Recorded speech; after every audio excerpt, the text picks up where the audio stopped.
আমরা যারা সাধারণ মানুষ আছি, আমরা কিন্তু ইসলামের প্রতি একটু জ্ঞান রাখি, আমরা একটু একটু বুঝি।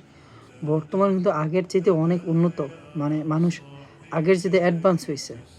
আগে মানুষ এত জ্ঞানী ছিল না, এখন যতটুকু আছে, সেটা ইসলাম হোক আর অন্য বিষয় হোক, আগের চাইতে মানুষ বর্তমানে অনেক জ্ঞানী আছে। তো বর্তমানে আমাদের যে সমাজে মানুষ, তারা কিন্তু আগের যে কুসংস্কার ছিল বা আগের মুরব্বীরা যা বলতো ওইগুলো বিশ্বাস করে না। আর সবচেয়ে দুঃখের কথা হইলো, আগে যারা মানে এগুলো বিশ্বাস করতো, যেমন পানি পড়ে গেলে আজকে দিনটা ভালো না, সামনে বিড়াল চলে গেল, আজকে কোথাও যাওয়া ঠিক হবে না, এই ধরনের জিনিসগুলো কিন্তু যারা মুরব্বী আছে তারা এখনও বিশ্বাস করে।